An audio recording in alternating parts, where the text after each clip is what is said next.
Chef Luca here, coming at you with this week's tip from the top.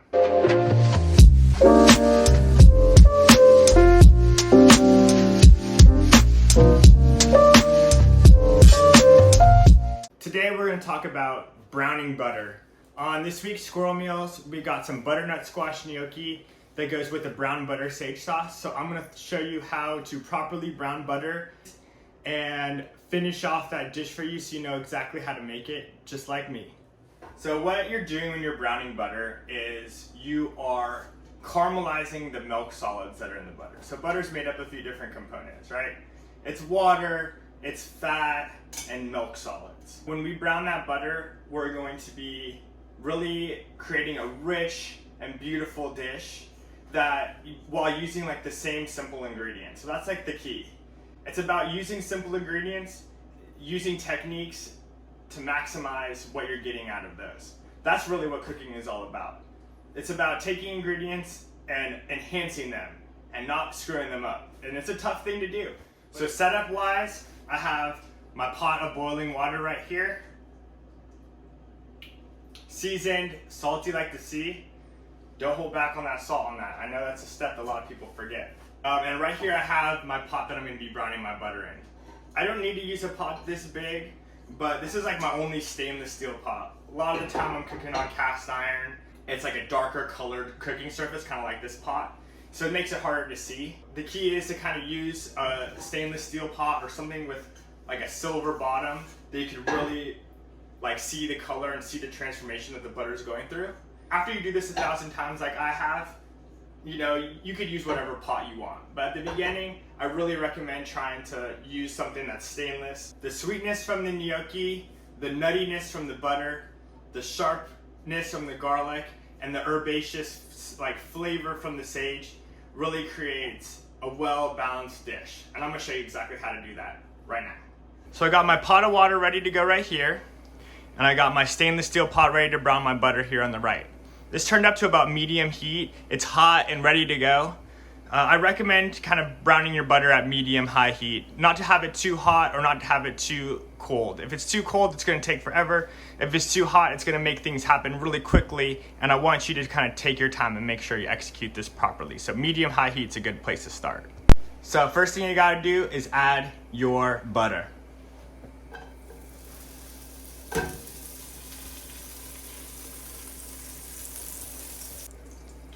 Once the butter is fully melted, it's gonna start to foam. This process is starting to cook out the water from the butter.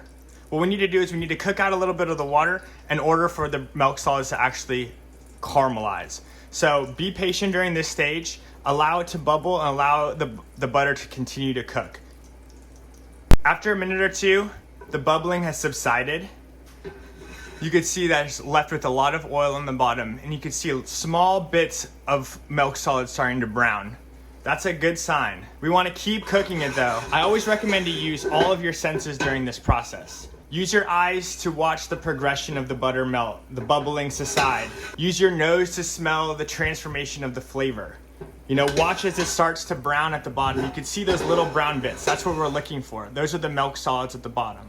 At this point, you might think that you're done. We really want to push the color on this. We really want to maximize that flavor. I think too often people pull their brown butter too early. So we're going to really demonstrate how to push that color and to maximize that flavor.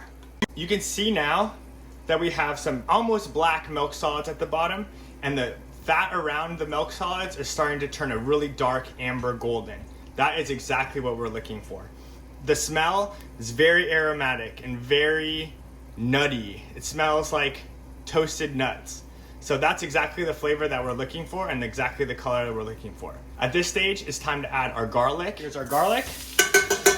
We're gonna let that cook for just a minute. Followed by our sage. Oh, look at that. At this point, continue to use those senses. Smell how beautiful this is.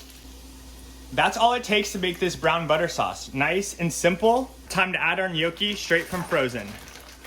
Once your gnocchi is cooked, you're gonna add the gnocchi to your brown butter sauce.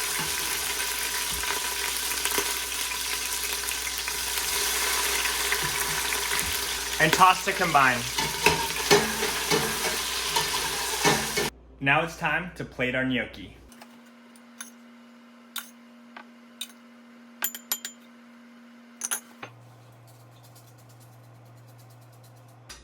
You better not forget that parm.